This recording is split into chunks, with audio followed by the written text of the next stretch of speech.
So, IG.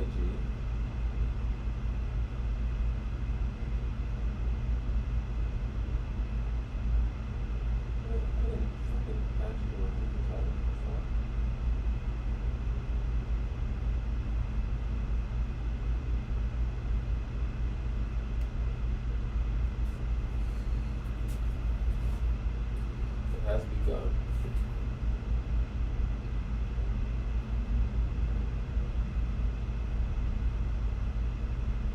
Sweet.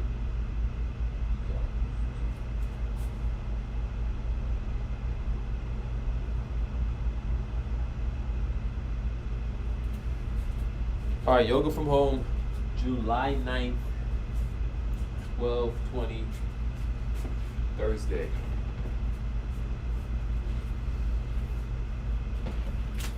Let's get this show on the road.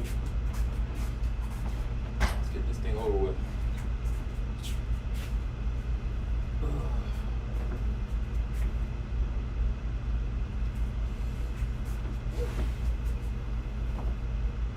A lot of work to do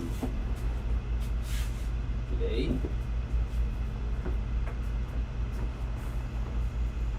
But we'll get it done. Alright. First things first, warm up. 15 squats. Get the joints lubricated. Snap, crackle, pop. 3, 4, 5, 6, 7, 8, 9, 10, 11, 12, 13, 14, 15. Stay low. Up.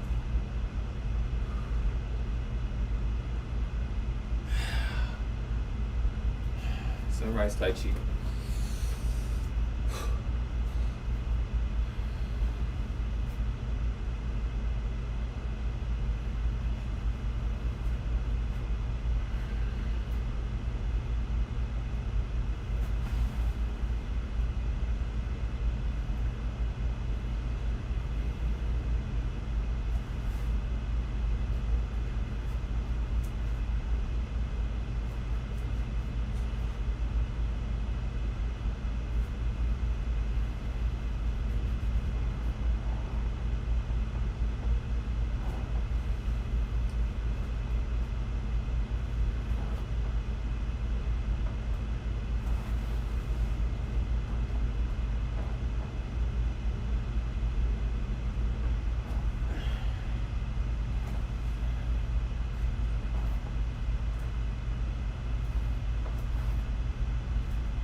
Let's start our class.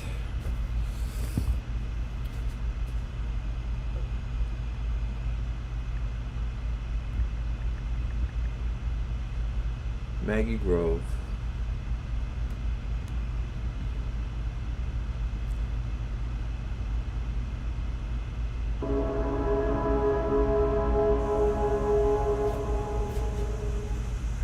Hi, welcome. This is Maggie Grove. We're shooting for Heart Alchemy, and we're at Be Hot Yoga Studio here in Costa Mesa, California. Please enjoy your 60-minute class.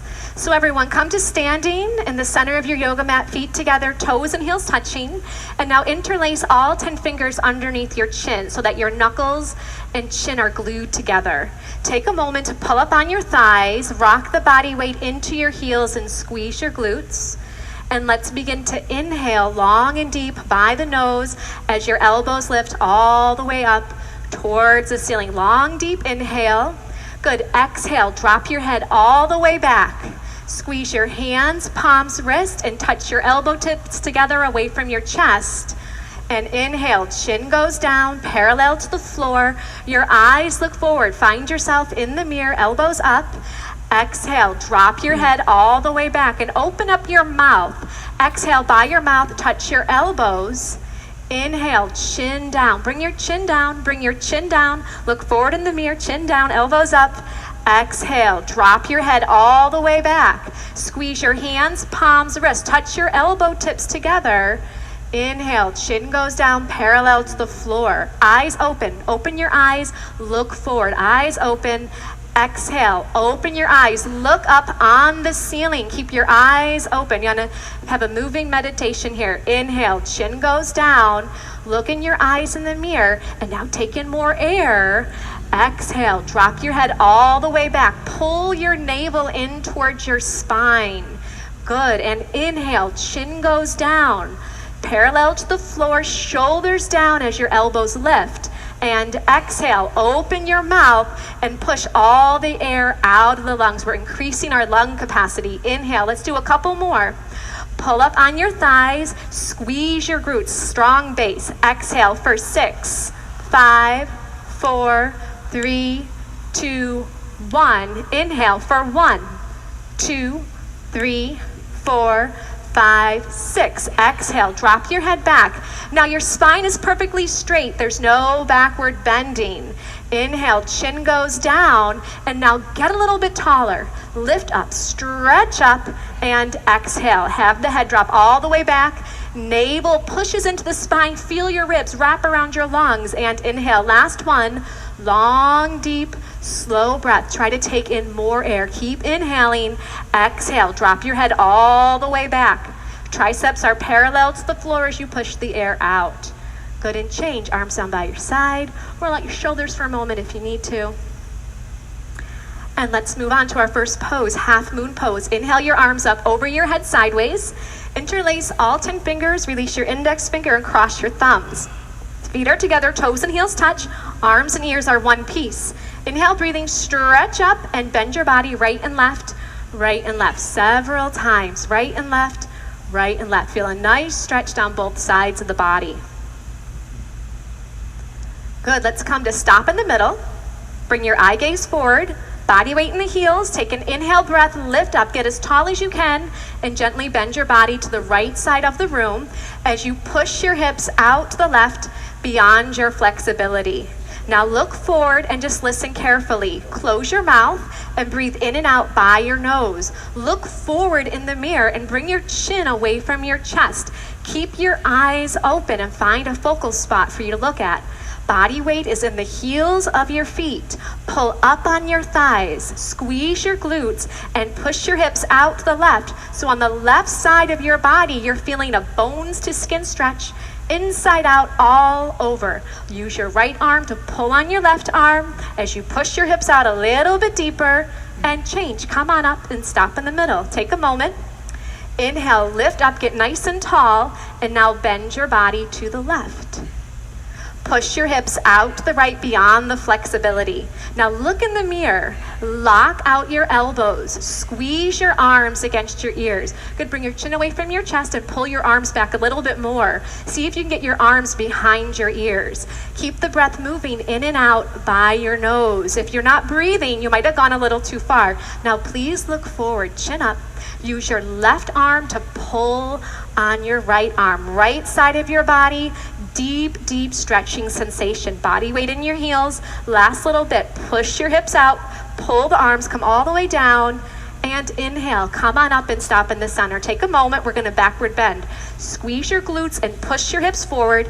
Inhale. Lift your chest up to the ceiling and drop your head back. Look for the wall behind you and eyes back, arms back. Look back. Go back. Complete backward bending. Body weight in the heels. Squeeze the butt. Push it forward to the front of the room. Try to bring your arms back a little bit deeper. Inhale, change. Come on up, stop in the middle. Take a moment. Take a breath. Get nice and long as you inhale, and as you exhale, fold the body forward. You got it. Come on down. Bend your knees if you need to. We're still warming up. And you're going to separate your hands on the floor and shake your head out yes and no. Bend your knees right and left, right and left. We're just getting everything nice, loose, easy, comfortable, flexible, all that good stuff that we're here for this morning. And let's set up our next pose, hands to feet. So bend your knees and grab your heels from behind. And stepping on all 5 fingers of each hand, you're gonna bend your knees and wrap your elbows around the back of your legs. So now your stomach is on your thighs. Bend your knees to get your tummy on your thighs. Chest is on your knees. Bend your knees a little more if you need to. And then drop your head. Let your head hang like a bowling ball. It weighs 10 to 12 pounds. And try to touch your face on the legs below the knees. And begin. Push your hips up towards the ceiling. Beautiful.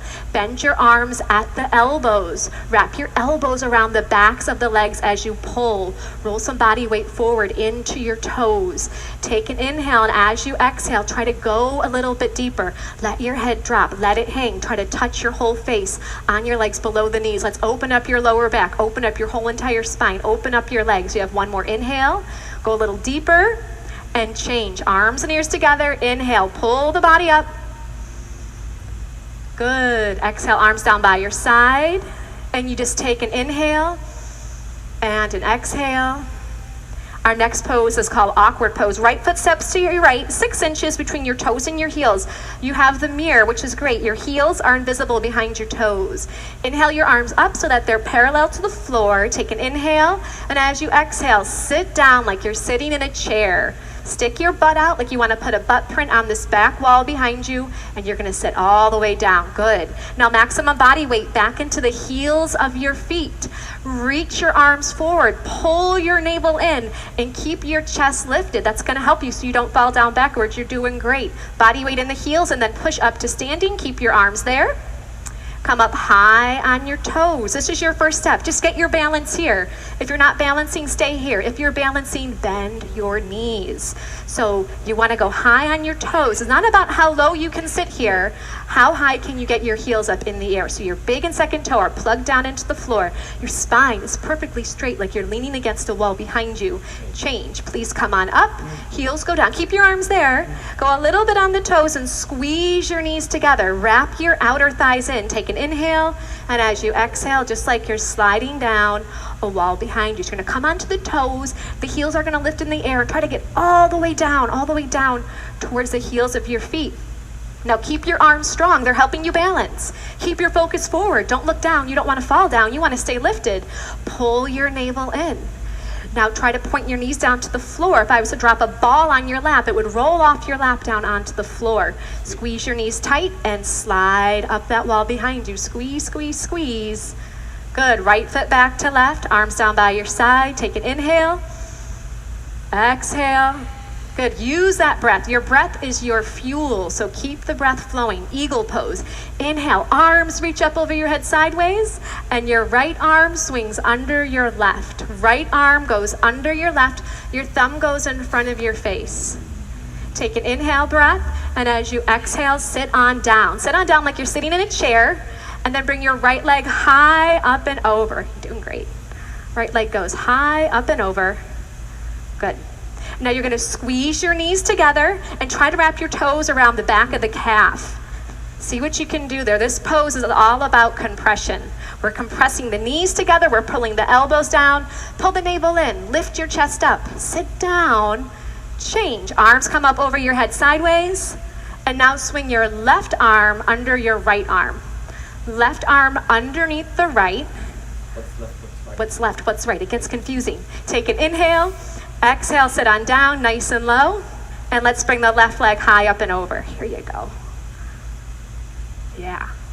Good. Now squeeze your knees together. If your toes aren't going there just yet, point them to the direction you want them to go. Now if you're losing your balance, you got to sit down a little bit more. Keep your chest lifted and pull your navel in. Get nice and strong here. Get a little bit shorter and change. Inhale, arms up over your head.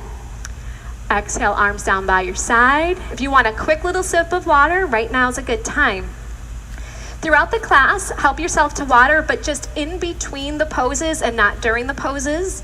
And if you ever feel like it's a little too much, you can just sit down with your spine straight on your yoga mat and then join back in when you're ready. And only you know when you need to do that. As a teacher, I'm here just to guide you, but really use this class to really just hone in on listening to what you need.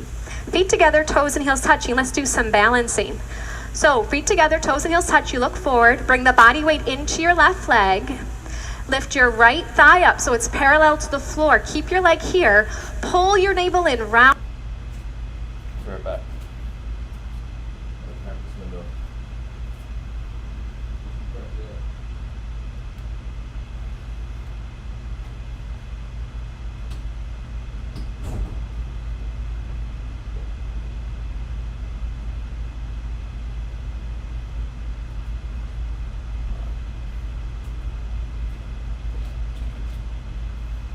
Okay.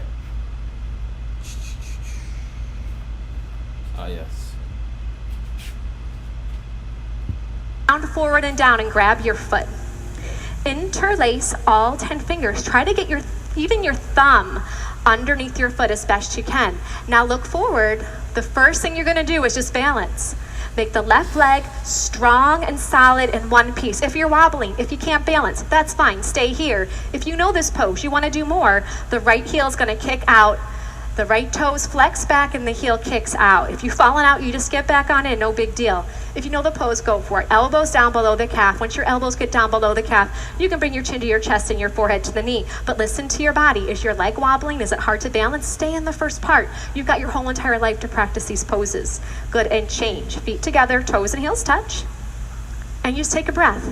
Keep it simple. Simple does not mean easy, but it means just take a breath and then you move on. Right leg strong, left thigh up. Navel pulls in, you're gonna round forward and down, get a nice grip. Bring your thumb underneath your foot. Now look in the mirror, focus, concentrate, and meditate. Right leg solid, one piece. Pull up on the right thigh. Pull your navel in. If you have this, it's easy for you. You need more. Then and only then, you kick the left heel forward. Toes back and heel out. Once that leg is straight, parallel to the floor, you know what you're going to do. You're going to pull your elbows down. Now, if you're not there, just look forward, lock out your right leg. Make it solid, strong, like a lamppost, concrete. Last little bit. Do the best you can for your last 3, 2, 1. And change. Feet together, toes and heels touch. Palms to your lower back, do a little backward bend if it feels good. And moving on to standing bow. Feet together, toes and heels touching. The right elbow is going to touch your body. The hand palm is going to face up towards the ceiling. Drop your hand straight down and pick up your foot from the inside at the ankle. And then bring your knees together to touch and bring your left arm up towards your ear. This is the first step. If this is enough, you're just going to stay right here. You're going to lock out your left leg. Once you have this, you move on. Start to kick your right foot straight to the back of the room. It kicks back and up and it pulls your right shoulder open. And as you kick your foot up, your body's going to start to go down. Look forward in the mirror. Keep your chin away from the chest. I'd like to help you with your grip. Let go of your foot. No. Let me help you. Good. Keep that left leg locked out, strong and solid. Reach your left fingertips forward as you kick your right toes up as high as you can.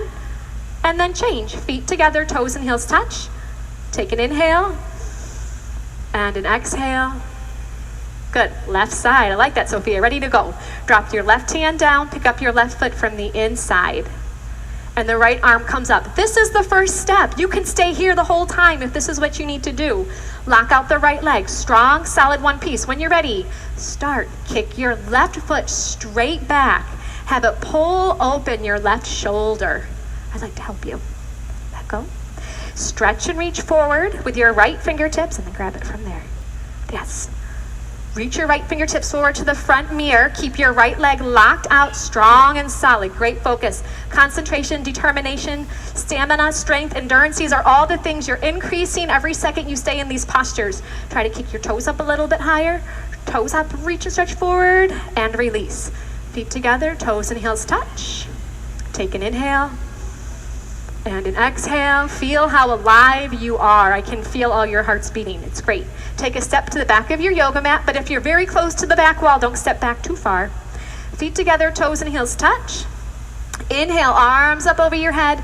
Interlace your fingers, release your index finger, cross your thumbs. Take an inhale breath. Step forward on your left foot. Point your right toes. Get your balance here first, and then you bring your body down and your leg up. trying to look like the capital T as in Tom. Now point your right toes like you're trying to push a button on the back wall. Look on the floor, 2 feet in front of your yoga mat. Lock out your elbows, lock out your knees. Stretch forward and reach back. Change, step on back. Good, keep your arms up. And now step forward with your right foot. So you lock out your right leg, you point your left toes, and you come on in. Good, body down and leg up. Point your left toes, reach your fingertips forward. Work on the balance of that right leg. Pull your navel in, drop your left hip down. Left hip goes down, down, down. Work your 2 hips in one line as you stretch and reach. Change, come on back. Arms down by your side. Take an inhale and an exhale. Everyone stay here, just look to your left, and if someone is standing right next to you, then one person step forward and one person stay right there. All right, now everyone come to stand on the right side of your yoga mat, off your yoga mat onto the floor, feet together, toes and heels touching. Good. So if your neighbor is right next to you, just make room for everybody. Inhale your arms up over your head sideways. And as you exhale, the left foot will step out to the left, a nice big step. Pull your arms back, legs are straight, take an inhale, and as you exhale, swan dive the body forward. Come all the way down, all the way down. And now grab your feet from the outside. Now if you can't grab those feet, grab onto your ankles, grab onto your calves, grab onto what you can. The toes are in a little bit like a pigeon. Now the first thing you're going to work on is locking out your knees. Gently push your knees back and straighten out your legs. Once your legs are straightened, then and only then start to pull by using your arms. Bend your arms at the elbows and pull on your feet, trying to get your forehead to touch the floor. Your eyes are open. You're looking in between your 2 big toes. You're going to take an inhale, and as you exhale, you just go a little bit deeper. If your elbows are bending, bring your shoulders away from your ears. Use your upper body strength. Pull your navel in. You're going to take an inhale breath. As you exhale, just go a little bit deeper here and change. Look forward in the mirror, come all the way up. Feet together, arms up over your head sideways. Am I confusing everybody? And then arms down by your side. Usually we step to the left. Okay, come to step on the left side of your mat. That's what's confusing everybody. Step on the left side of your mat onto these wonderful floors. I think it's called zebra flooring. It's like a big yoga mat. Okay. Let's do triangle pose. Arms up over your head sideways, and your right foot steps out to your right, a nice big step, and your arms come down parallel to the floor. So your legs, open them up. They're like 4 feet, bigger than last time. Turn your right toes out to face the right side of the room. Bring your left toes in a little bit. Push your hips forward, and then bend your right knee. You're going to bend your right knee, and you're going to try to get that right thigh to be parallel to the floor. You can just open up your legs a little bit wider. Keep your arms there, flip your palms to face the mirror, pull your navel in, and then bring your right elbow down in front of your right knee as you stretch and reach your left fingertips up towards the ceiling. Now here, the left leg is straight. Pull up on the left thigh, squeeze the left butt cheek. No body weight on the fingertips against the floor. Can you get your fingertips in between your big and your second toe? Right thigh parallel to the floor. Right elbow is pushing against the right knee as you stretch and reach those arms apart. Change, come on up, very nice. Let's bring the right toes in and then bring the left toes out. And bring those right toes in even just a little bit more to give you a solid foundation. Hips push forward first, and now bend your left knee. And sit on down nice and low. Arms back, palms face the mirror. Inhale. As you exhale, go on in. Left elbow in front of your left knee. Good. So right leg, strong, solid. Push the outside edge of your right foot down into the floor. Gently, that left elbow is pushing against the left knee. And you can bring your right arm back just an inch or two to start to twist your upper body, spiraling open your chest and your heart center as you reach your arms apart. Change, come on up, doing great. Feet together, arms up over your head, step to the left. Arms down by your side, and just look forward. This really gets a heart rate going, that triangle pose, so take an extra breath. Look forward. Great. Standing separate leg, forehead to knee. Arms up over your head sideways. Bring your palms to a prayer position. Thumbs are crossed. Keep your arms with your ears. Right foot steps out to your right, just 3 feet. So not as wide. Just clear your yoga mat. Pivot on your heels to face the right side of the room, and you're gonna bring your left toes in, and your left hip is gonna push forward a few times. Take an inhale breath, tuck your chin to your chest, choke your throat, look at your navel, and round down through your spine. Come all the way down to bring your forehead on the knee. Now, separate your hands on the floor. It's gonna help you balance. If you can't get your forehead on the knee, bend your right knee as much as you need to so you can get your forehead and knee to touch.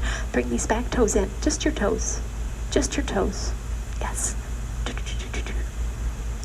Your forehead pushes against the knee, stimulating the pineal and the pituitary gland. Your throat is choked, working into the thyroid and the parathyroid. So all these little tiny things are creating a master health for your body. Forehead pushes to the knee, throat is choked. Push your forehead to the knee, try to straighten out your front leg a few times, and then change. Palms together, pull up on your thighs, round on up. Pivot to face the front of the room, pivot to face the other side of the room. So now the right toes, your back toes are gonna come in about 45 degrees and your right hip is gonna push forward. Take an inhale breath. As you exhale, tuck your chin to your chest, look at your belly button and round down through the spine. Come all the way down until your forehead and knee are gonna touch. Good, now bend your left knee. If your forehead and knee are touching, no big deal. You can bend your forehead. How do you do that? Bend your knee to get your forehead onto your knee. Good, now look at your belly button and suck it in. Try to get more of your tummy up and off of your thigh.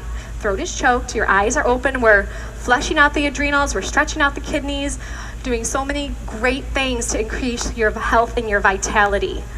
Hands, palms come back together, round up through the spine, pull your navel in, come all the way up. Pivot to face the front of the room and step to the left, feet together, arms down by your side, and just take an inhale and an exhale. Good, come to the center of your mat. We have can you believe it? Just one more standing posture called tree pose in half lotus. Feet together, toes and heels touch. Bring your body weight onto your left leg. Use both hands to pick up your right foot and then grab your right foot from the inside with your left hand.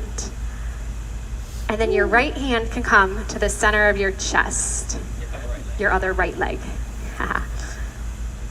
Now just look in the mirror and try to calm your breath. Allow that right knee to just gently drop down, and the right knee just gently pushes back. The two shoulders are in one line, the spine is long, and then change. Come on out of the pose, feet together, toes and heels touch. Body weight to the right leg, and we're gonna pick up our left foot. So use both hands. You can use both hands to get your foot up. Think of the foot being up by like your bikini line. And then the left hand goes center of your chest. So the spine is nice and long here. The shoulders push down away from the ears. That left knee just drops, and very gently the left knee pushes back. And you take a few breaths. Good, and change. Feet together, toes and heels touch.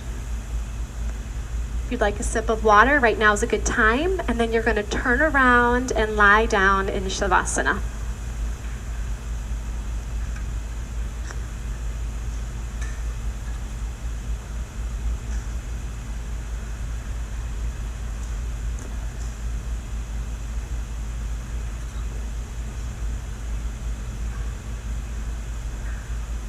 Flip your palms to face the ceiling and your heels touch, and then your toes will flop out to either side of the room. Please have your eyes open and just find a little focal point a few inches down and just rest your eyes on that one spot. Try to bring your breath in and out by the nose and have your legs long on the floor. As I was saying earlier, your breath is your fuel. So stay with your breath in and out by the nose. Still your mind by stilling your gaze.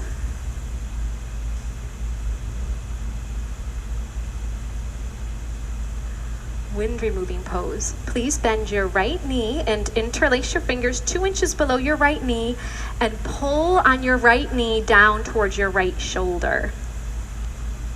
Pull until you feel some compression in that right hip joint. And if the left calf has come off the floor, then flex your left toes back towards your face and lengthen your left leg on the floor. And if your left shoulder's off the floor, roll some body weight back into your left side. Just one more breath, pull a little deeper, and change. Let your right leg down, the left leg lifts up. Take an inhale, and as you exhale, pull the knee down towards your shoulder. If the right shoulder's off the floor, anchor the right shoulder back down onto the floor. Good, just pull until you feel some compression, and breathe. Keep it simple. You get yourself into the pose and you take a few breaths. And let the body have a compression, starting to heal, and gently release. And now both legs lift up. Give yourself a big hug. Try to grab your elbows into the palms of your hands. If that's not happening, grab onto your forearms, or you can gently grab your wrist. Now the feet are together side by side, so your two big toes are in alignment with each other. Then relax your feet. Squeeze your knees into your chest. Keep your head on the floor, but just a little bit. Tuck your chin down a little bit to lengthen through the back of the neck. Keep pulling your knees to your chest and gently just start to get another vertebra lengthening long on the floor. Eventually your whole spine will be nice and long. And change. Bring your legs down. Shavasana. Palms face up towards the ceiling.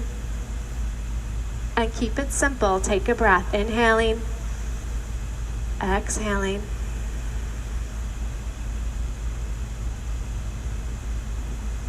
Good, let's do a sit-up. If you've got any lower back issues, things like that, you can skip the sit up and just roll over to your side. Everyone else, let's do it. Your arms come up over your head, you cross your thumbs, you flex your toes back towards your face, you inhale, you sit up, and then double blast exhale by the mouth as you touch your toes and fold over your legs. Good, let's turn around. We're gonna get into cobra pose. Lay down on your tummy.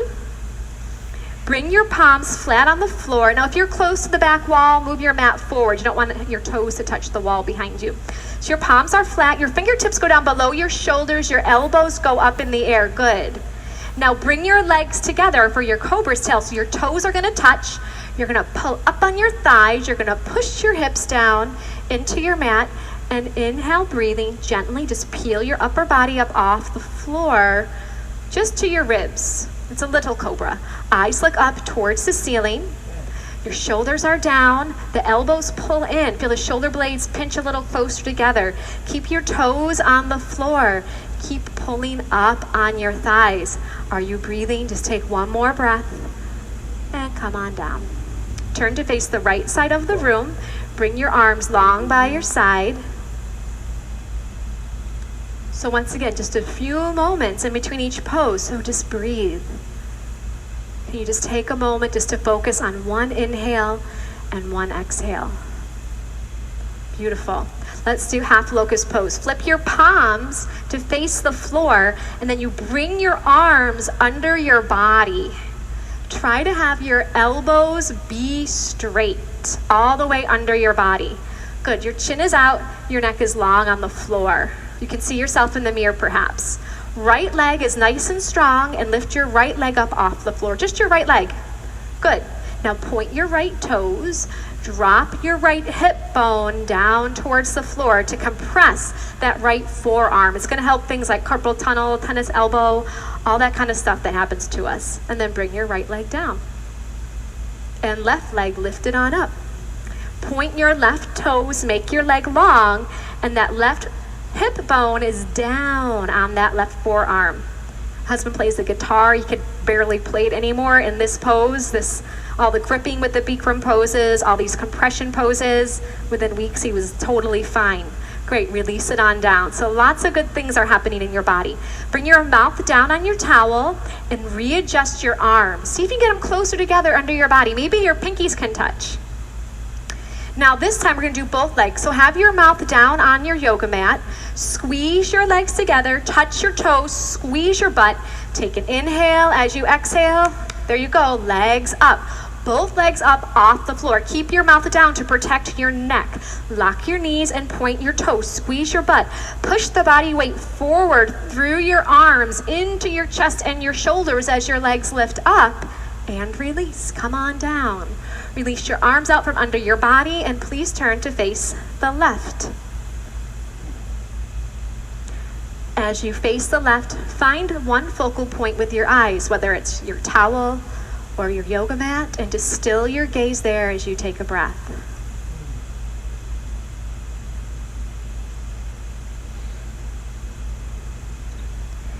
Good, full locust pose. Chin is out, neck is long on the floor. Bring your arms out to the side like a bird. Touch your toes. You got one solid leg that we've been working on. You're ready to go. I like it. Take an inhale breath and let's go. Arms up and legs up. So lift your arms up and bring your gaze up a little bit higher to give your body that roadmap for where you want it to go. Touch your toes. Touch your toes. Good. Lock your knees. Bring the legs together. Use your glutes. Lift your legs up a little higher. Upper body goes up for 3, 2, 1. Turn to face your left, or your right, excuse me. Arms down by your side.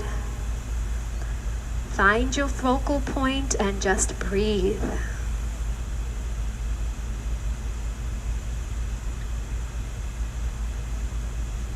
Good, floor bow. Bend your knees and grab your feet from the outside. Grab below your toes. Chin is out, your neck is long on the floor. Inhale, breathing, begin to kick your feet straight back and then up towards the ceiling. Your arms are straight. Lock out your elbows, and then your eye gaze looks into your own eyes and then up a little bit higher. So kick your feet back away from you. It's going to pull open your shoulders. Good. Now the toes kick up towards the ceiling. It's going to lift the upper body off the floor for 3, 2, 1. Please turn to face the left. Arms by your side. Keep it simple.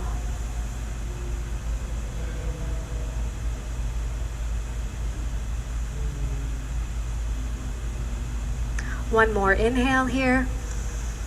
Exhale. Bring your hands to the floor. Lift your body up. Bring your water bottle with you. This is a good little water break time. And come to the center of your yoga mat for fixed firm pose. You'll begin with sitting your hips on your heels and grabbing a sip of water here.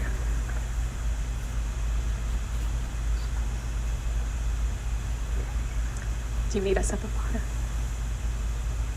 You guys can have that.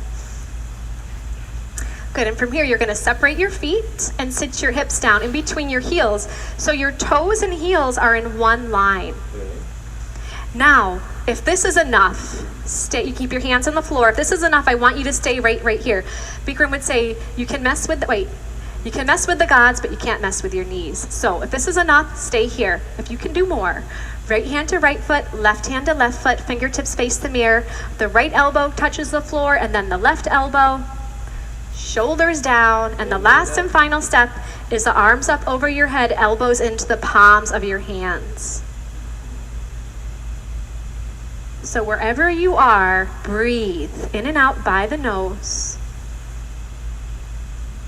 The knees gently push down towards the ground, and they very gently just work in a little bit closer together. Good, and then change. Come on up one elbow at a time, one by one. Turn around, go right to Shavasana. We're going to do 2 sets of all these yoga poses on the floor. So we get a quick little break. I don't think Shavasana is necessarily a break. It's just a time to breathe. Take a conscious breath. Now we're going to do sit-ups in between all the poses. So arms come up, cross your thumbs, flex your toes. Inhale pulls you up. Exhale, grab your toes. Beautiful. Turn around. Let's do it again. So you have the road map the first time around. Now let's say this pose is very humbling, as you all know. But if this is enough, if you know the pose, go on in. But if this is really hard for you, bring your hands to the sides of your body, walk them forward, and bring body weight into your hands. And then from here, you monitor how much body weight you bring with your hips towards the floor. Little bit by little bit, eventually you'll be able to walk your hands back and regain that flexibility. You know, yoga, we're just regaining our natural balance in our body. We all live our lives, we all have things happen that bring an imbalance. So we come here to regain the balance. Good, and gently come on up, one elbow at a time, one by one. Turn around and lie down, Shavasana. So you lie down, find your eye gaze, and take a breath.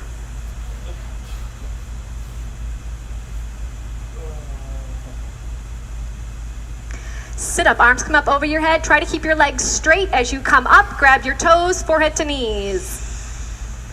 Turn right around, come to the middle of your yoga mat, please, for half tortoise pose. Sit your hips on your heels.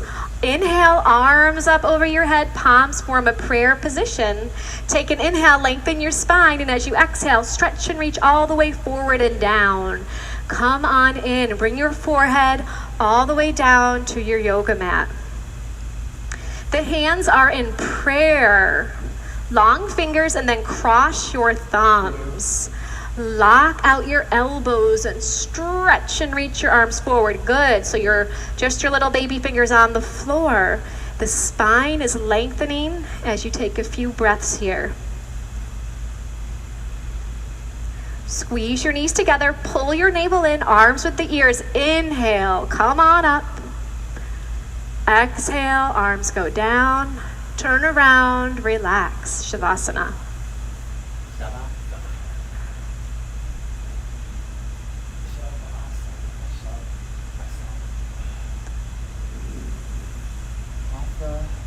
Take a breath. Sit up, arms up over your head. You inhale as you come up, then you double blast. Exhale, out by the mouth and grab your toes. Good, turn around for your second set, please. Sit your hips on your heels. Inhale, arms come up as you inhale. Exhale, fold forward and down. Use your breath. Good. Now, if your forehead is not touching the floor, bring your hips up off your feet a little bit and get your forehead on the floor. Good. Now, re-lengthen your arms. Use your forehead as a little bit of leverage to feel your spine lengthen forward and back.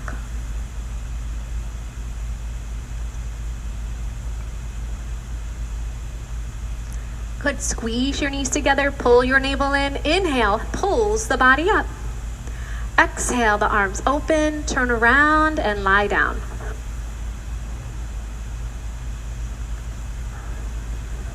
Palms face up, find your focal point on the ceiling and just take a breath.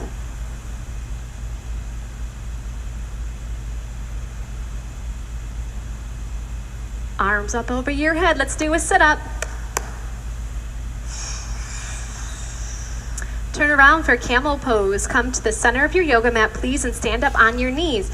6 inches between your knees and 6 inches between your toes. You're gonna bring your hands to your lower back, your fingers face down. Look in the mirror and see if you can pull your elbows behind you. Inhale, lift your chest up to the ceiling, drop your head back, open your throat, go on down halfway. If this is enough, you stay here with your hands on your lower back. If you can grab your feet, grab your feet. Right hand to right foot, left hand to left foot. If that is not happening today, no big deal. Keep your hands on your lower back. Open your throat, open your heart, open the whole front side of your body as you take one more breath and gently change. Come on up. Turn around, Shavasana.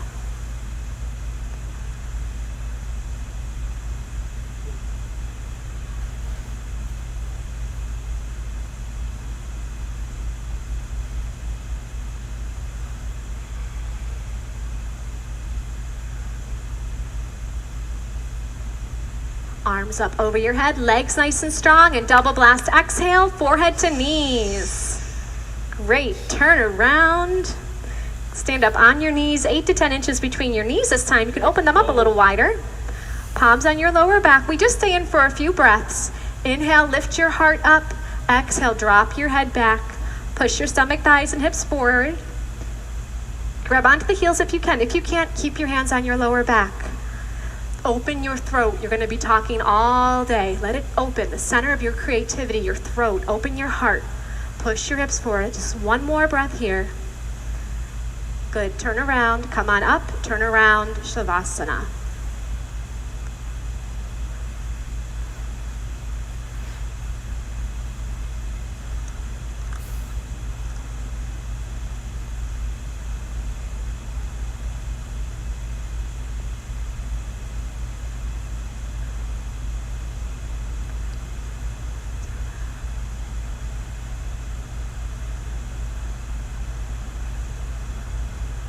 Good, let's do a sit-up. Arms up over your head, flex your toes.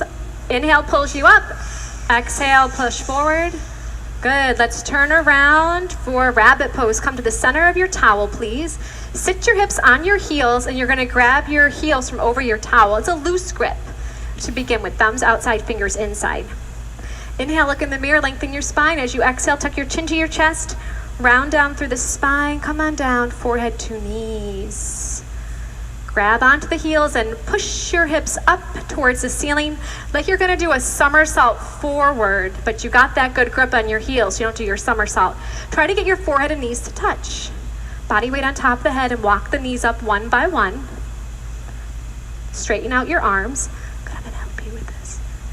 There you go. Squeeze your arms against your legs as your hips push up. Good, and then gently change. Round on up, head will come up last. Turn around, Shavasana. That rabbit pose took me years. I did that posture for like years. It took me forever to figure it out. Turn around and relax. So maybe I'm just slow. You know, we all have our own pace with our yoga practice when we finally hear something and the body can register it. But the one thing I learned in rabbit pose is if you suck in your stomach and breathe, that's how I found it. So let's try it with this next set. Arms up over your head, take an inhale, have the inhale pull you up and blow it out. Turn around, here we go, rabbit.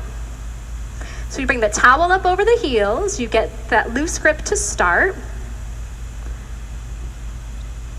You take an inhale, and as you exhale, tuck your chin to your chest and look at your belly right from the very start and start to round down, sucking your stomach the whole time, like kind of like you're rolling up your yoga mat. You're rolling up your body, really tight and compact. Forehead to the knees as best you can, top of the head on the floor. Now push your hips up to the ceiling.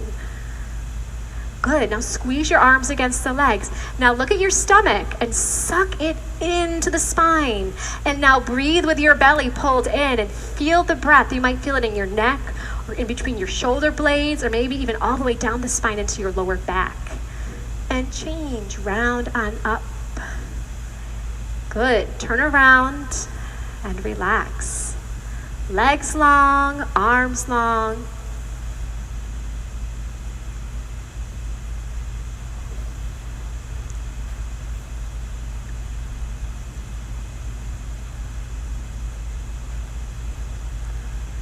Plugging along, arms up over your head, toes back. Try to grab your toes, forehead to knees.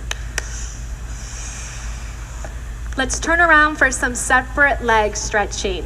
Let's do one set of this, but let's just do it really nice. We'll get some good instruction and just do it one time. Your right leg is gonna come out corner-wise and you're gonna bend your left knee. So the left sole of your foot is in your right inner thigh. Inhale your arms up over your head sideways, interlace your grip. Tuck your chin to your chest and you go down to the right. Now bring your forehead to touch your right knee. If it's not touching, bend your right knee as much as you need to. There you go. To get your forehead and knee to touch. Grab your foot 2 inches below your toes. If you cannot grab your foot, bend your knee. Flex your toes towards your face so the heel of your foot is the furthest point away from your body. Now the left shoulder rolls in and down. Roll your left shoulder in, down, down, down with that left shoulder, working the 2 shoulders in one line. If that right leg is long on the floor, you start to pull your elbows down towards the floor. Good, and change, come on up. Let's bring the left leg out and then bend your right knee. Good, tuck your chin to your chest and you go on down, forehead to your knee. So the pose is forehead to knee, right? Stretching. So bend your left knee as much as you need to grab onto your foot. Try to bring your thumb underneath your foot, all 5 toes back towards your face, and the heel is kicking away from you. A little bit of pressure on your forehead to your knee, and then your right shoulder rolls in and down. Okay, we're working the 2 shoulders to be in one line. Try to straighten out your left leg a little bit more. Have you taken one conscious breath yet in this pose? If not, right now is your time as you gain a little bit more length in the body. Good, and come on up. So your legs come straight out in front of you. You lie down, just do a quick sit up to realign the spine. Good, you're gonna move your hips out of the way or walk them back right and left, right and left. These first 2 fingers, you're gonna grab onto your big toe and your thumbs face up in the air. All right, so if your back is rounding, I would like for you to bend your knees and straighten out your spine. Good, pull your shoulder blades together. If your knees are bending, you're just gonna work on straightening out your legs with a long spine. Once your legs are straight and your spine is long, that's when you start to bend your arms at the elbows and pull your upper body forward towards your big toes. But if your knees are bending, just work on straightening out your legs and lengthening your spine. Wherever you are, you're using your breath. You're taking an inhale, and as an exhale, you just go a little bit deeper. Let's do 2 more breaths. You take an inhale, make your legs a little bit longer. You take another breath, make your spine a little bit longer. Good, turn around, relax.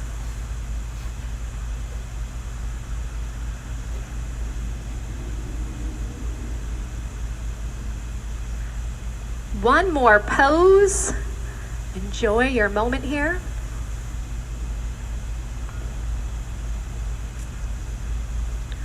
All right, sit up, arms up, toes back. Blow it out.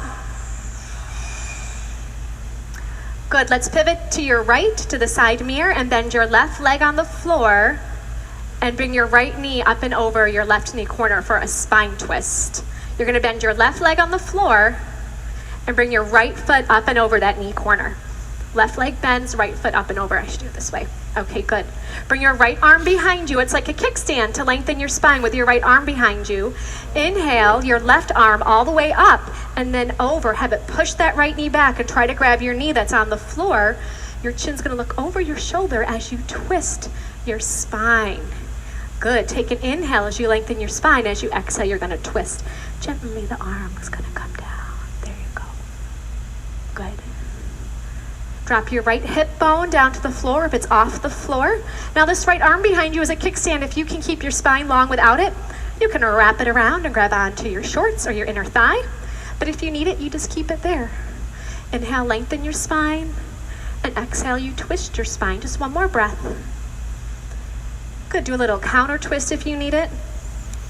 And then let's switch the legs. So now the right knee is bent on the floor and the heel of your left foot goes up and over. Good, you have your left arm behind you as a kickstand. Inhale your right arm up and then over. Have that right arm gently push back that left leg. Try to grab your knee that's down on the floor. Good, and you're breathing. Inhale, lengthening your spine. Exhale and twisting. You're doing great. There you go. Let's bring this foot up here a little bit. Oh, good. Now you got it. Drop your left hip down to the ground. Now this left arm that's behind you, if you can keep your spine straight without it, wrap it around. Grab a piece of your costume here.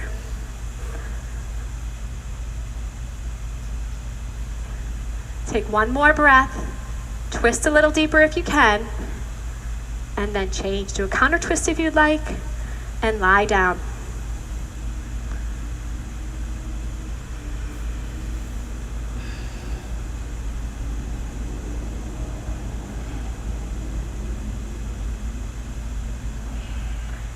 All right, we got our last sit up. Arms up over your head. Inhale pulls you up. Exhale, blow it out. Turn around for final breathing. Sit your hips on the heels. So this breathing is like blowing out a candle. So just imagine you have a candle you're trying to blow out. So your belly's gonna be big. You need to let it hang out. I'm just gonna demonstrate. It's gonna be in and out by the mouth. It will look and sound like this. The navel pulls into the spine as an exhale. If it gets confusing, just take a break and then try to join back in. But just imagine blowing out a candle. So eye gaze forward, find your focal point, relax your belly. Everyone inhale. Shh, shh, shh, shh.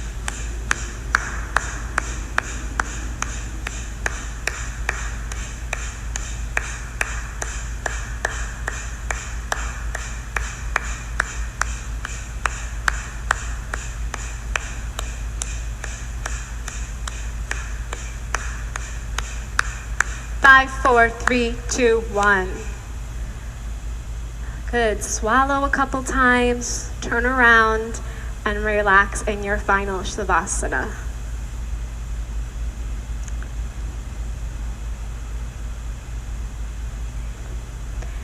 You can open up your legs a little bit wider if it feels good. Open your arms a little bit further away from the body. And you can close your eyes and allow the floor to support the weight of your body.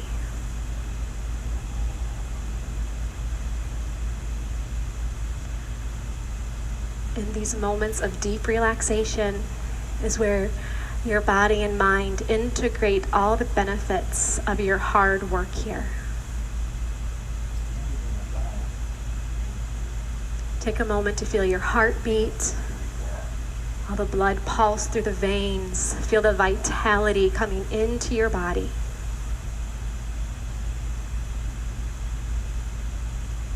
Please take a few more moments here to rest. And while you're in the yoga room, no talking. Some people, this is the only time they get all day to themselves. So just silence in here. It's been a pleasure teaching all of you, and I look forward to teaching you again soon. Namaste. Namaste.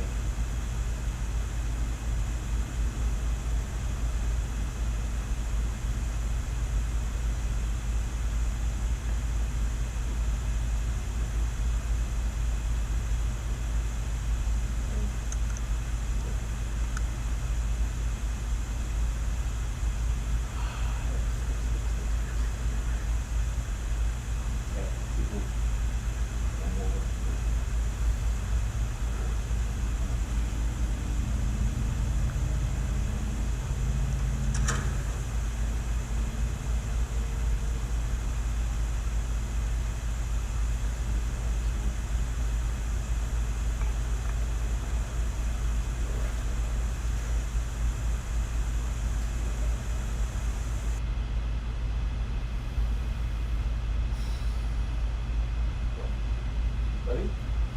Yeah.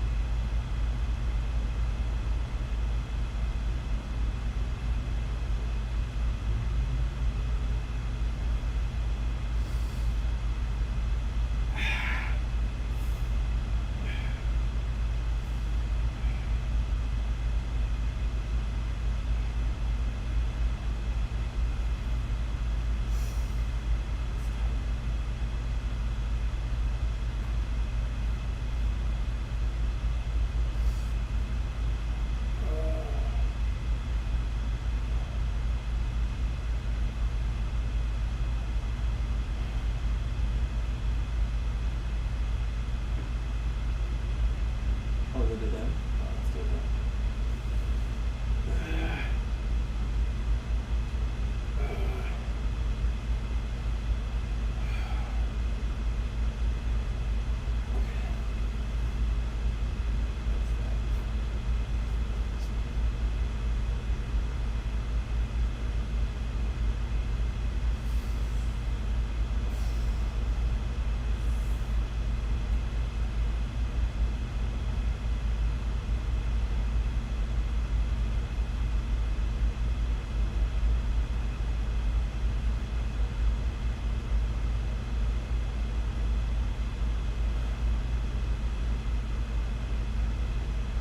On this side.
Great.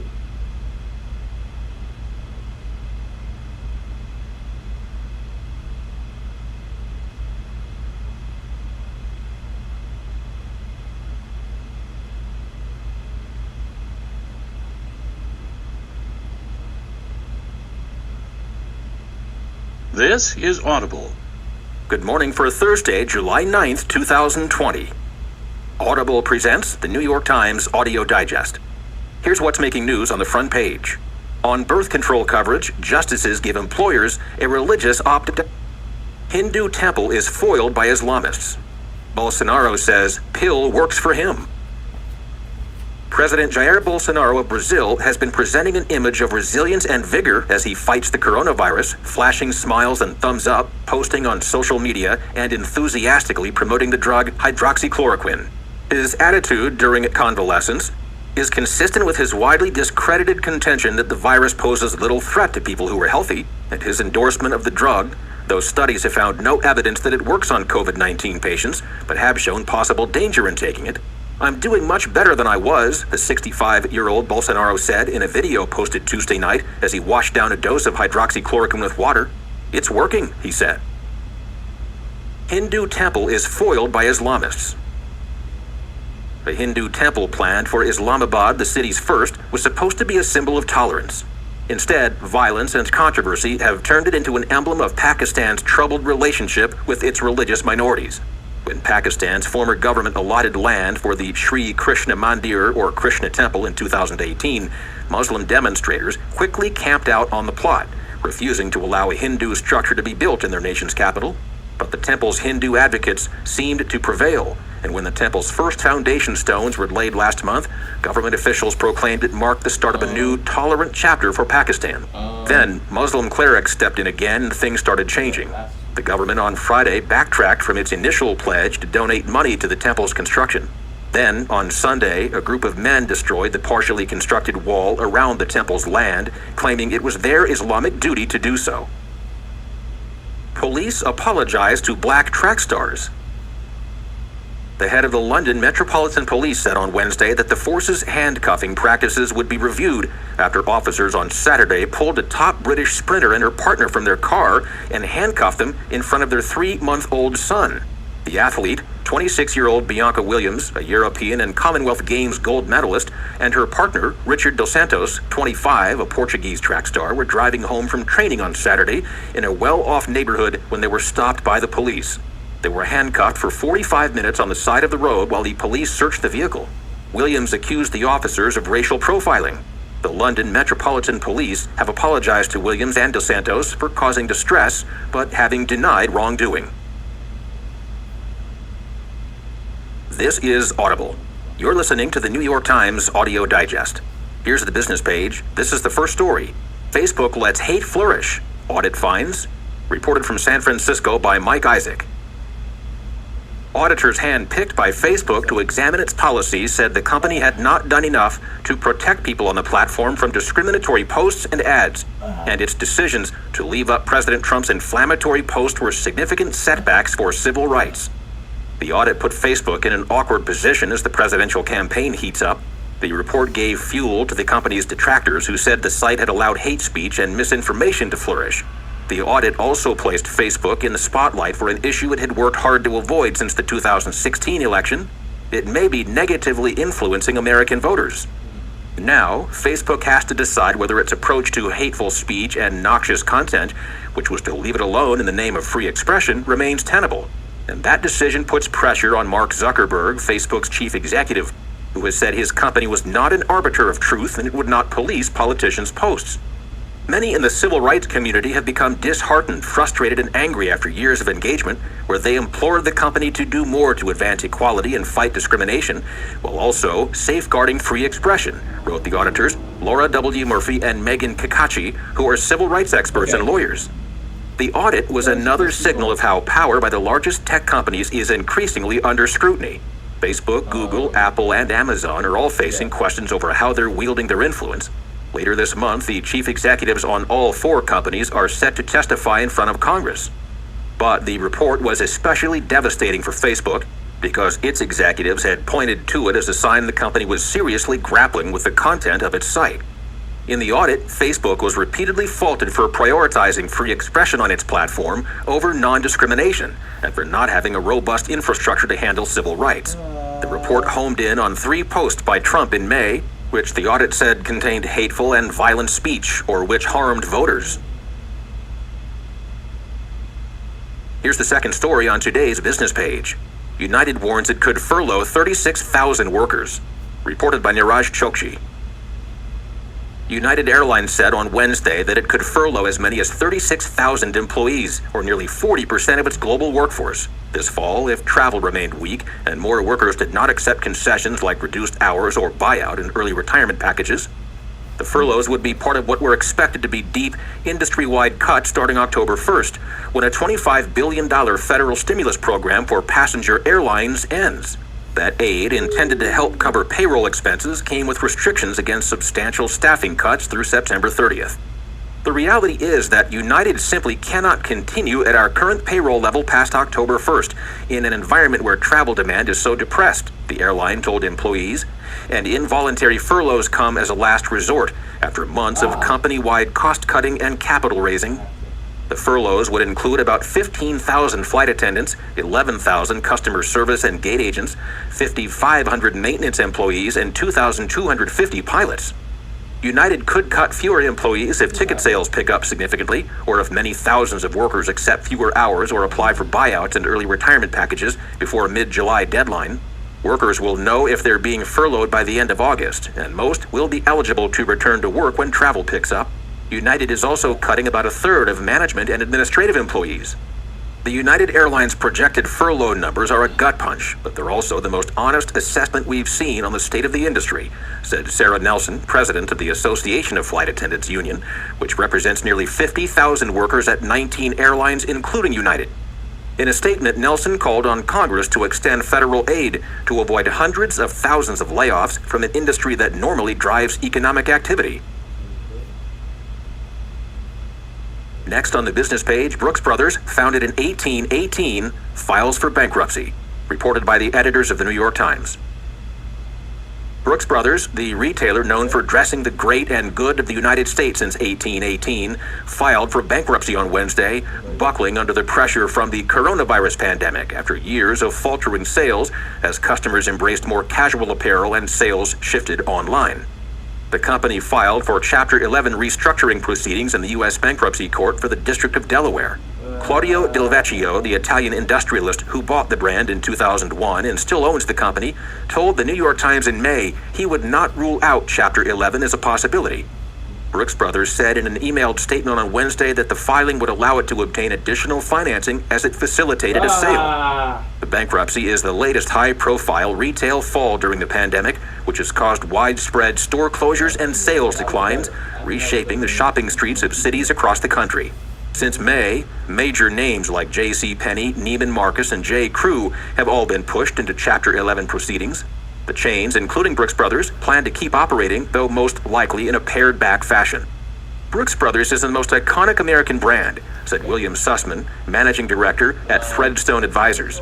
While in a different form, I am confident the brand will survive and continue for years to come. This is a case of a failed company, not a failed brand. Stocks on the move on Wall Street, as reported by the Associated Press. National General Holdings Corporation is up $13.43 to $33.84.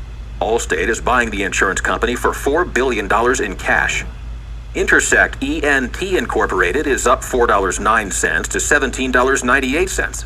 Medtronic is interested in buying the drug delivery technology company, according to media reports. Levi Strauss & Company is down $1.15 to $12.68.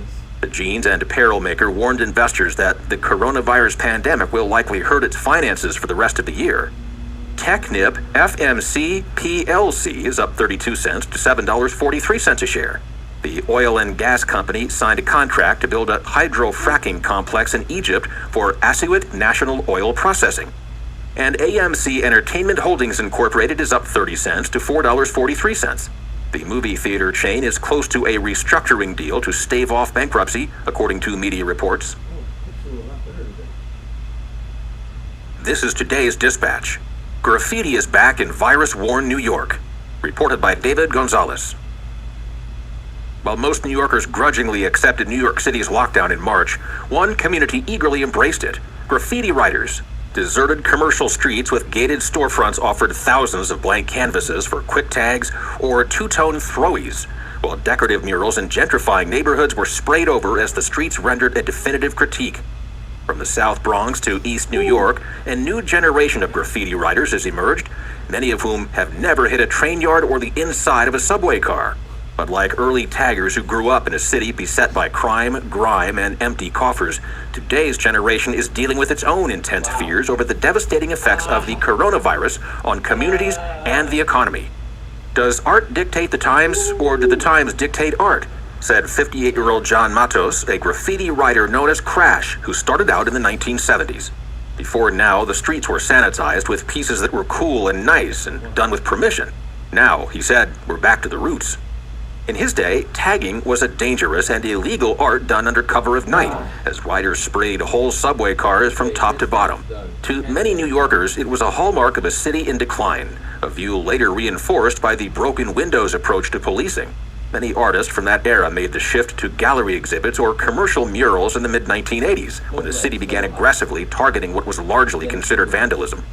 In the following decades, street art became trendy as the city experienced an economic and population boom. And while graffiti never disappeared completely, in recent weeks it has become ever more visible citywide. The increase in graffiti is for many residents an unwelcome sign of the recent economic upheaval, especially for property owners who take on the Sisyphean task of trying to erase it all. It all begins and ends with angst, said Matos, the son of an evangelical preacher who grew up in the Mott Haven neighborhood of the Bronx. Teenage angst is always going to be provoked. I always equate graffiti with music, like the way Stevie Wonder wrote political songs.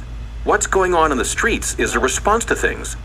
Concerns over the virus, as well as the death of George Floyd and others at the hands of the police, have been reflected in the pieces showing up around the city. But a lot of the new tags around town are on their face apolitical, though the mere act of writing on a wall is a political statement in itself. This is the sports page. Here's the first story. Scrabble tackles the playing of slurs. Reported by David Waldstein. Josephine Flowers became a ranked, competitive Scrabble player more than a dozen years ago, and to commemorate the moment, she inscribed her custom-built game board with one of her favorite sayings. Never underestimate the power of words. The phrase serves as a constant reminder to her that even when people say the words formed on a Scrabble board are supposedly divorced of meaning, they can still inflict pain. That is why Flowers, who is black, and several other members of the North American Scrabble Players Association have called on the organization to ban the use of an anti-black racial slur and as many as 225 other offensive terms from its lexicon. You could be sitting there for a 45-minute game just looking at that word, said Flowers, a mental health worker from West Memphis, Arkansas. And if you don't know the person who played it, then you wonder, was it put down as a slight, or was it the first word that came to their mind? The issue may never come up again. Hasbro said Tuesday that the Players Association had agreed to remove all slurs from their word list for Scrabble tournament play, which is managed solely by NASPA and available only to members. John Chu, the chief executive of the association, seemed to agree. He had asked the organization's 12-person advisory board to vote on the matter in the coming days, but the statement from Hasbro was presented as a fait accompli, which could rankle those who oppose expurgating any words from the lexicon. It is the right thing to do, Chu said Tuesday night. Julie Duffy, a spokeswoman for Hasbro, also said the company would amend Scrabble's official rules to make it clear that slurs are not permissible in any form of the game. The game that Hasbro sells in retail stores has not included slurs in its dictionary since 1994. But the Players Association, one of the most prominent governing bodies in competitive Scrabble, had still allowed them. The agreement could also affect which words may be played in online versions of the game. Technically, Hasbro has no control over the 192,111 playable words on the list used by the Players Association, but it does license the use of the name Scrabble to the organization. Here's the second story on today's sports page. Ivy League suspends all sports for the fall. Reported by Billy Witz. The presidents of Ivy League universities placed all sports on hold Wednesday until at least January, making the league the first in Division I conference that will not play football as scheduled in the fall because of the coronavirus pandemic. As a result, a broad array of sports from football and men's basketball to cross country and sailing have been placed in limbo.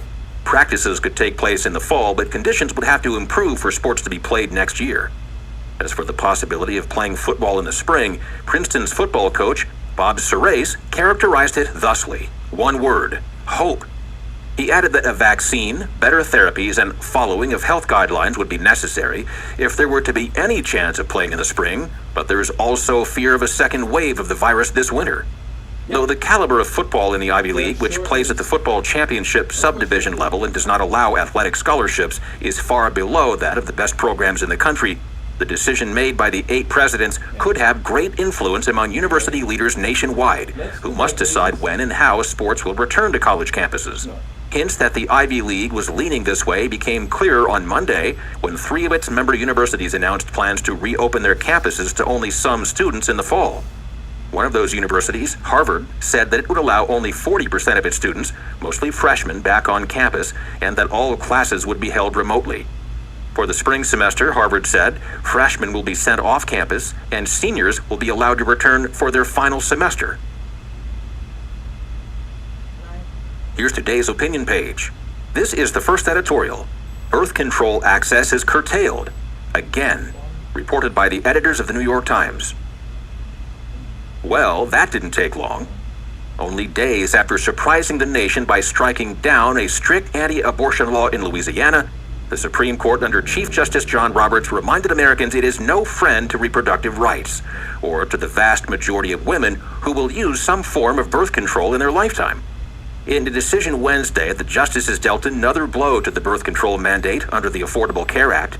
In the wake of the 7-2 ruling in Little Sisters of the Poor versus Pennsylvania, between 70,500 and 126,400 women would immediately lose access to no-cost contraceptive services, Justice Ruth Bader Ginsburg noted in her dissent. The Little Sisters of the Poor is an order of Catholic nuns who are religiously opposed to birth control. They're also opposed to the ACA's birth control mandate, which says insurance plans sponsored by large employers must include preventive care, including all forms of birth control approved by the Food and Drug Administration at no additional cost. That's why if women have insurance through work, they probably have not been charged a copay to get birth control pills or an intrauterine device in recent years. The Order of Nuns say it violates the religious liberty under the Religious Freedom Restoration Act, 1993 federal law. The religious order feels this way despite the fact that religious nonprofits already were able to exempt themselves from the contraception mandate by merely filling out a form. In other words, the Little Sisters of the Poor did not have to pay for a single birth control pill. The litigation on this issue has been continuing for the better part of the past decade. Then the Trump administration came along, vastly expanding the exemptions to the contraception mandate so any company that isn't publicly traded can opt out if it has a religious or moral objection.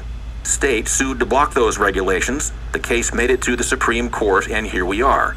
The court has upheld the Trump administration's expanded exemptions to the mandate on administrative grounds, making it harder for many thousands of American women to get birth control. It bears reminding that the cost of birth control can be significant, and many women rely on it not just to prevent pregnancy but to treat medical issues. Sometimes the contraceptive method that works best costs many hundreds of dollars without insurance coverage. It also bears reminding that the Trump administration has been attacking both the ACA and access to birth control since the moment President Trump took office. On the latter front, its most successful effort before this week was to gut the nation's decades-old family planning program called Title X in an explicit effort to cripple Planned Parenthood. All of the administration's efforts on this front have most directly affected poor women and women of color. Finally, it bears reminding that this Supreme Court's conservative majority has been very friendly to religious litigants. It's hard to imagine the conservative justices allowing employers to claim a moral exemption and require their employees to pay out of pocket for a treatment for COVID-19. That sounds absurd. And yet, when it comes to birth control, such state interference with personal health decisions is considered a legitimate matter for public debate.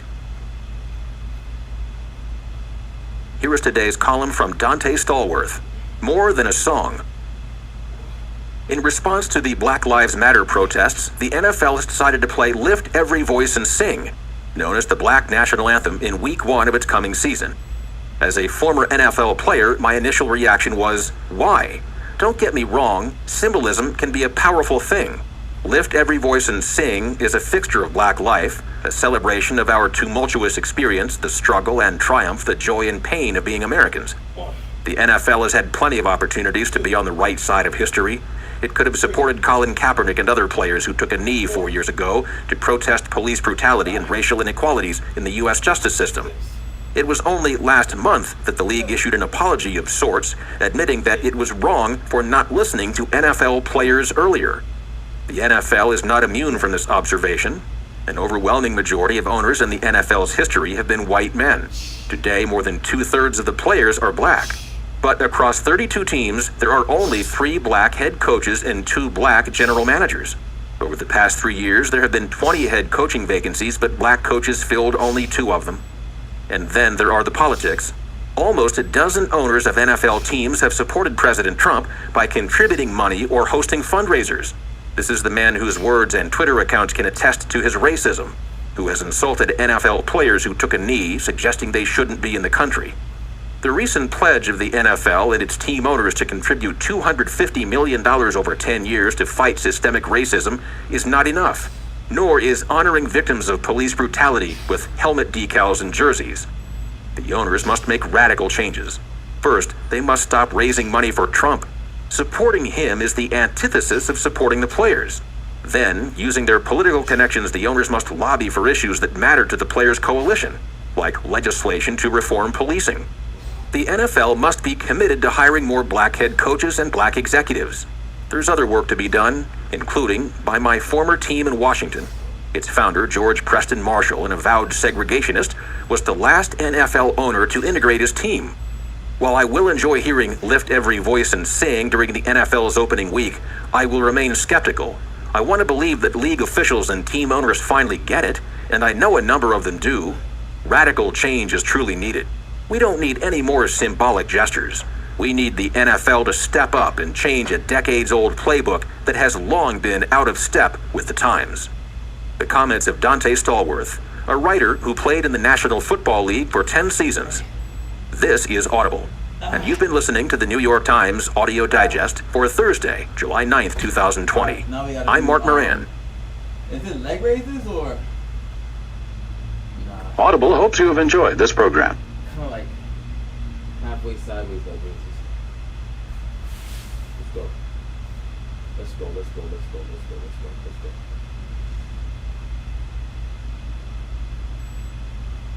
1, 2, 3, 4, 5, 6, 7, 8, 9, 10. 1, 2, 3, 4, 5.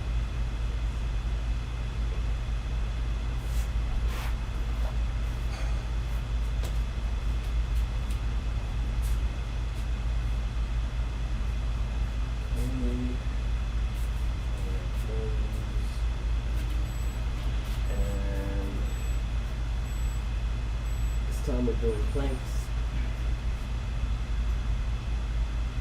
30 seconds.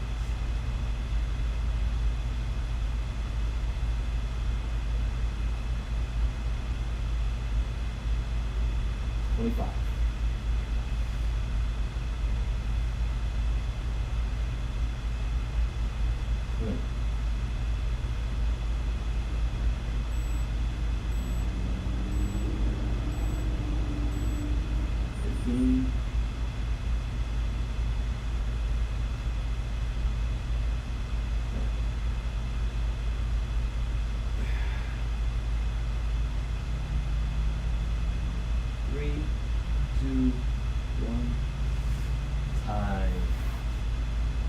Hip openers.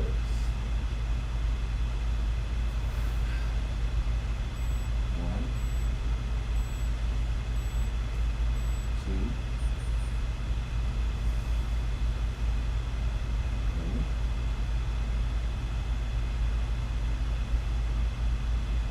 4,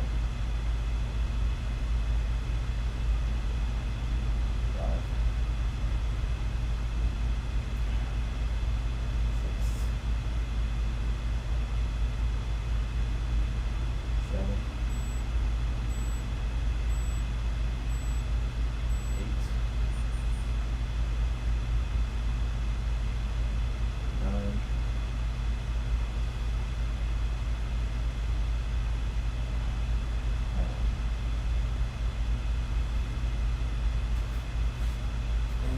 shoulders.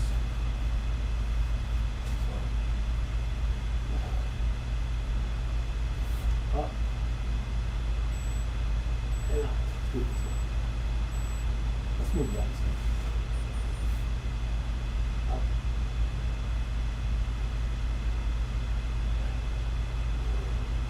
2.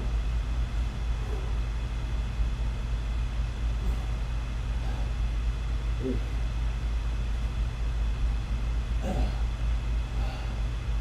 4.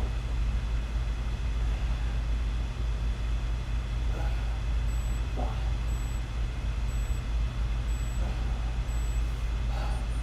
6.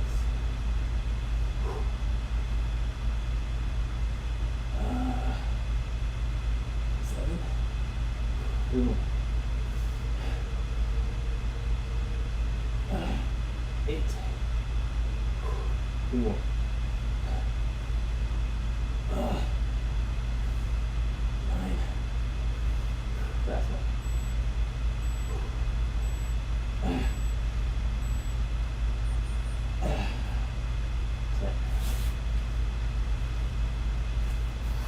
Whew. That's it for the day.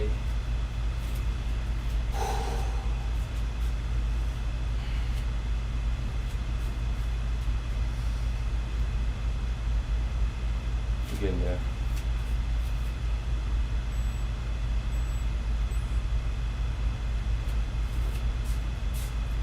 Hope y'all have a good one. Hope y'all had or have a great workout, and we might. And